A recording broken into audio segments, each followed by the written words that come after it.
నమస్తే, welcome to hit TV. కొత్త సంవత్సరం అనగానే ఫస్ట్ మనకు గుర్తొచ్చేది సంక్రాంతి పండుగ. సో సంక్రాంతి పండుగ అనేది చాలా పెద్దది. అలాగే ఇది 3 రోజుల పండుగ, 4 రోజుల పండుగ జరుపుకుంటాం.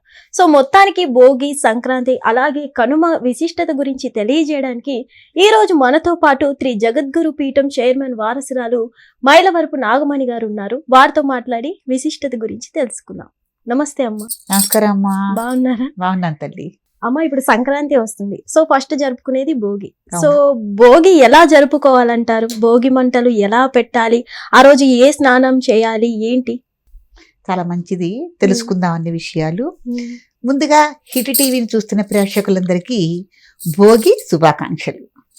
మంచిదమ్మా. మనం తెల్లవారుజామునే లేచి అభ్యంగన స్నానాలు అంటారు. అంటే యథావిధిగా, అంటే రోజు స్నానం చేస్తాం, వారానికి 2 సార్లు తలంటు పోసుకుంటాం, ఇవన్నీ జరుగుతూ ఉంటాయి. కానీ భోగి స్నానానికి ఒక విశిష్టత, గొప్పతనం అనేది ఉన్నది. ఎట్లా అంటే మామూలుగా హడావుడిగా ఏదో షాంపూను ఏదో పోసేసుకుని రుద్దేసుకుని హడావుడిగా రావటం కాకుండా ఈ శీతగాలులు వేస్తాయి. అంటే మనకి చలికాలం బాగా, చలిగాలు అందులో ఈ సంవత్సరం మరీ ఎక్కువగా ఉన్నాయి కాబట్టి మనకి చర్మం అనేది కొద్ది చిట్లుతుంది, పొట్లిపోయినట్టు, చిట్లినట్టు, పొడిబారిపోయినట్టు ఉంటుంది ఈ శీతకాలకి. కాబట్టి ఆరోగ్య రీత్యా కూడా మనకి నువ్వుల నూనె ఒంటికి బాగా మర్దం చేసుకుని, మనం శనగపిండితో కానీ ఏదైనా సున్నిపిండి తయారు చేసుకుంటే సున్నిపిండితో కానీ చక్కగా నలుగు పెట్టుకుని చక్కగా కుంకుడికాయలు కొట్టుకుని దాంట్లో కొద్దిగా మందారాకు వేసుకుని తలంటి పోసుకోవటం అనేది ఈ భోగికి ప్రత్యేకత, పద్ధతి కూడా. అసలు భోగి స్నానం అంటే ఇట్టాగే చెయ్యాలి. పల్లెటూర్లలో అయితే ఇదివరకు పూర్వం రోజుల్లో మా చిన్నతనంలో ప్రత్యేకంగా ఇప్పుడు సంక్రాంతి అనగానే కొత్తల్లుళ్ళ పండగని కూడా, కొత్తగా ఈ సంవత్సరంలో ఎవరైతే పెళ్ళై ఉన్నారో ఆ నూతన వధువర్లు ముఖ్యంగా అల్లుడు అత్తారింటికి రావటం అనేది జరుగుతుంది. కాబట్టి ఇంట్లో మగపిల్లలు ఎవరైతే ఉన్నారో, లేకపోతే కొత్త అల్లుడు ఎవరైతే ఉన్నారో, ఇంటి యజమాని ఎవరైతే ఉన్నారో వాళ్ళందరినీ చక్కగా కూర్చోబెట్టి ఇదివరకు ఈ నువ్వుల నూనెతో తల మర్దం చేసేవాళ్ళు. మాలిష్ అంటారు చూడండి, మాలిష్ అది అట్లా మాలిష్ చేసేవాళ్ళు. అది పల్లెటూరులో వాతావరణంలో ఉంటుంది, ఇప్పటికి కూడా ఉన్నది చాలా ఊళ్ళల్లో.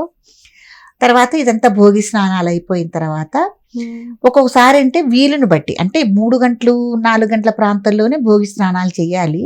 ప్రాంతీయ ఆచారం ప్రకారం, మంచి ఆచారం ప్రకారం ఏం చేస్తారంటే భోగి స్నానాలు అయిన తర్వాత భోగి మంటలు వేసుకోవటం, లేకపోతే భోగి మంటలు అయిన తర్వాత భోగి స్నానాలు చేయటం అనేది ఉంటుంది. అనుకూల పరిస్థితిగా మనం చేసుకోవచ్చు. కాకపోతే అంటే మనం భోగి మంటలు అనేవి కూడా చాలా పవిత్రమైందనమాట. ఒక రకంగా అది కూడా ఒక అగ్ని కార్యం లాంటిది. కాబట్టి ఇంటి యజమాని తప్పకుండా భోగి మంటలని అతనే అది రాజేయాలి, భోగిని అంటించాలి. కాబట్టి ఈ భోగి మంటల కార్యక్రమంలో పాల్గొనే కుటుంబ సభ్యులందరూ కూడా స్నానం చేయందే భోగి మంటలు రాజేయటం, దాంట్లో పాల్గొనటం అనేది అంత మంచి పద్ధతి కాదు. ఎందుకంటే పవిత్రమైన అగ్ని కార్యం కాబట్టి ముందుగా స్నానం చేసేసి హడావిడిగా భోగి మంటలు చేసుకున్న తర్వాత నిదానంగా అభ్యంగన స్నానాలు, అంటే భోగి స్నానాలు, ఒంటికి నూనె పెట్టుకోవటం, నలుగు పెట్టుకోవటం, ఇవన్నీ యథావిధిగా చేసుకోవచ్చును. భోగి మంట కూడా గత రోజు రాత్రే ఏం చేస్తారంటే భోగి మంటకి ఇట్లా గోపురం ఆకారంలో చక్కగా పేర్చి, ఈ నెల రోజులు ధనుర్మాసంలో మనం గొబ్బెమ్మలు పెడతాం, ఆవు పేడతో గొబ్బెమ్మలు పెడతాం కదా, అవి 6 ఉంటాయి పిడకలు.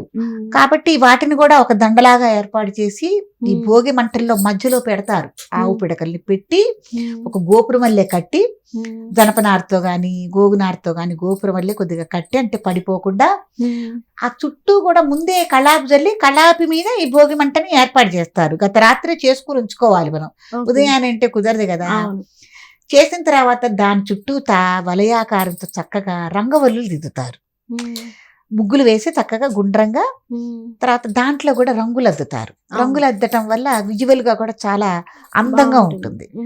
అందంగా ఉంటే ఇక సిద్ధం చేసి అట్లా పెట్టుకుంటారు. కాబట్టి ఆ భోగి మంటను రాజేయటం కూడా చాలా మంది పొరపాటు చేస్తున్నారమ్మా. పెట్రోల్ చుక్కో కిరసాయలు వేసి రాజేయటం అనేది మంచి పద్ధతి కాదు. చక్కగా ముద్ద కర్పూరం తీసుకుని కొద్దిగా కర్పూరాన్ని గడ్డని ఆ పిడక మీద పెట్టి, ఆవు పిడక మీద పెట్టి మధ్యలో రాజేయటం అనేది మంచిది. ఇంటి యజమాని రాజేస్తాడు. అమ్మ, భోగి మంటల్లో పలానా వస్తువు వేస్తే కీడు పోతుంది అంటారు కదా, అది చెప్పుకుందాము. అది రాజేసిన తర్వాత ఇంటి సభ్యులందరూ కలిసి వరి పేలాలు అని ఉంటాయి. ఓకే. కొద్దిగా పసుపు కుంకుమ ముందు సమర్పించి తర్వాత ఏదైనా ఒక పుష్పం కూడా వేసి నైవేద్యం పెట్టాలి. అగరత్తులు వెలిగించి అగరత్తులు కూడా ఓకే. చూపించి నైవేద్యం పెట్టాలి. ఇంత బెల్లం ముక్క కానీ ఏదైనా నైవేద్యం పెట్టాలి. నైవేద్యం దేనికి? భోగి మంటకి.